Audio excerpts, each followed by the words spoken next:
আমরা ব্রেডবোর্ডে ইলেকট্রনিক সার্কিটের সাহায্যে ট্রাফিক সিগন্যাল তৈরি করেছি। এই ট্রাফিক সিগন্যালে আমাদের 3 রকম লাইট আছে, লাল আলো, সবুজ আলো এবং হলুদ আলো, যেমন ট্রাফিক সিগন্যালে থাকে।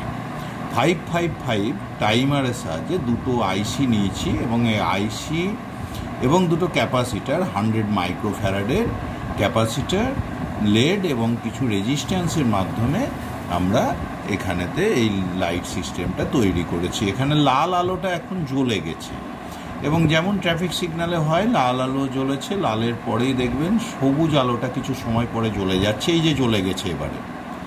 এই সবুজ আলো কিছুক্ষণ ট্রাফিক সিগন্যাল যানবাহনকে যেতে দেবে, এরপরেই দেখা যাবে হলুদ আলো। হলুদ আলো ওয়ার্নিং দেয়, যেমন ট্রাফিক সিগন্যালে সেরকম ওয়ার্নিং, তার কিছুক্ষণ পরেই লাল আলোটা এবার জ্বলে গেছে। এই ট্রাফিক সিগন্যালটা খুব সুন্দর কাজ করছে।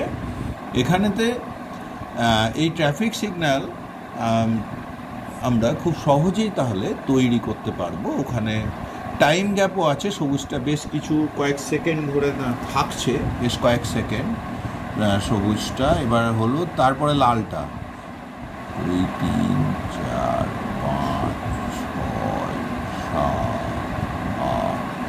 8 সেকেন্ড লাল আলোটা জ্বলেছিল। এবার সবুজটা হলো 3, 4, 5, 6, 7, 8 সেকেন্ড পরে এবারে হলুদটা জ্বলে গেছে।